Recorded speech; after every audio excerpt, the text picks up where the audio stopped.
It's about time we talked about Crown Zenith because this set might be the most interesting Sword and Shield set to invest in. We've had some crazy spikes in price across all of the sets, from Lost Origin to Evolving Skies, you name it, there has been a spike. And Crown Zenith is no different. There has been a considerable increase in both sealed and single products over the last couple of weeks. But Crown Zenith was a special set. It means that some of the products that came out were different, and it means investing is a different ball game altogether. Plus, if we look at the number of hits from Crown Zenith, there are 20 cards above the $10 mark at the moment. But before we step foot into Crown Zenith, hit like, hit subscribe, hit notification bells, and tell your friends. I appreciate it so much. It's a general rule of thumb that investing in sealed product is just the smarter and safer way to go. As time goes on, the sealed product supply dwindles as people opens it, and the FOMO kicks up, so the demand increases as well. And that's true for every set. So usually we look at buying booster boxes as our primary source of investment. The problem is Crown Zenith doesn't have booster boxes, and that opens up the question,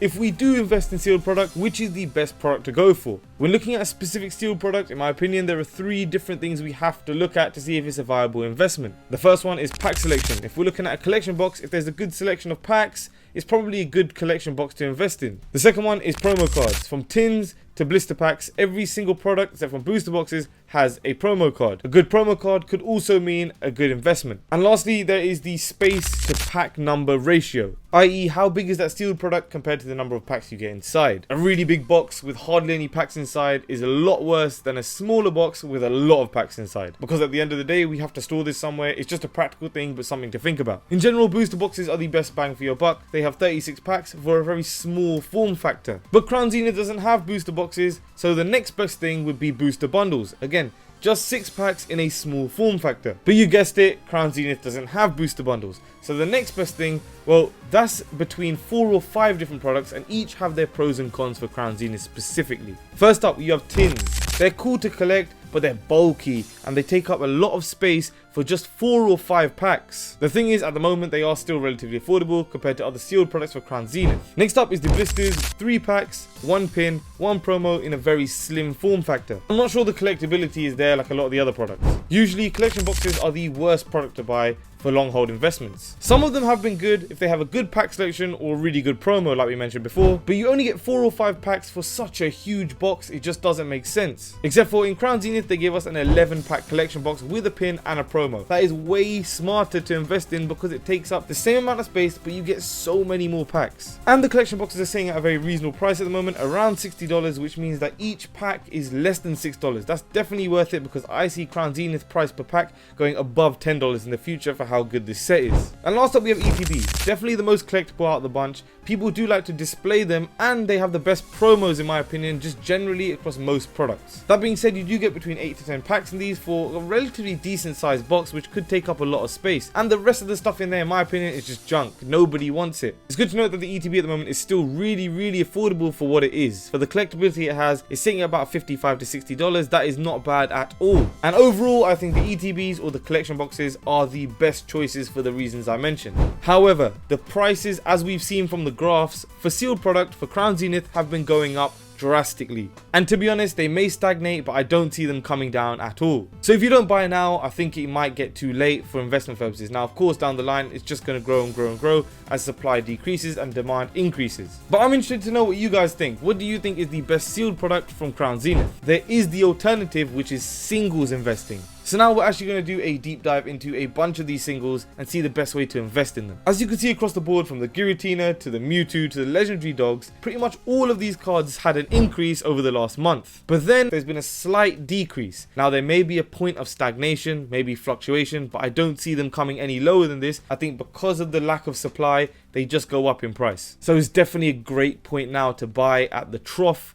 rather than at the peak, which is what a lot of people do when they hit FOMO. We don't want to do that. We want to buy at the trough, so now is the best time. Let's look a little bit deeper into the Creation Trio and Arceus. I genuinely believe that across the whole of Sword and Shield, other than the Snorlax and the Houndoom, which aren't heavy hitters, these 4 gold secret rare cards are the only good gold secret rares we've got. And they're not just good, these are actually stunning cards. In fact, I saw a poll the other day where a lot of people said they prefer this secret rare card rather than the Giratina from Lost Origin. Now people might be saying that because sales they aren't able to buy that and they want to hype up this one, but I actually think it holds its own. It looks super sick. It's got the really cool painted effect to it, and just as a beautiful card, people are loving Giratina recently. It's just a great pickup. And the same thing goes for the other three, the Astral Radiance variants and the Brilliant Stars variants. They're really cool, but I think these are actually super sick on their own, potentially even better, especially the Arceus, one of the best cards in the whole era, hands down. The fact that these are the only good gold cards we have at that level means I think people will want them in the long term. Gold cards were meant to be something really special, and they ended up being a massive flop. But the fact that there are 4 really cool ones here means that people will definitely want them. So I think it will be a great option to buy these if you can. The prices of them have increased quite a lot, especially that Giratina sitting at well over $100. But the same logic that I applied to the Moonbryon and the Umbreon V from Evolving Skies applies to this Giratina here. People are gonna want the next best thing if they can't get their hands on the best thing, which is that Giratina from Lost Origin. So they will be willing to pay quite a lot of money for this. And the Lost Origin was nearly sitting at $1,000 graded PSA 10. At the moment, this card's sitting at about $250 graded PSA 10. So there's definitely room for growth there. If you grab one of these now, I'm sure you'll see a decent return on it in the long term. The next card I want to touch on is the Mewtwo. This is one of the best cards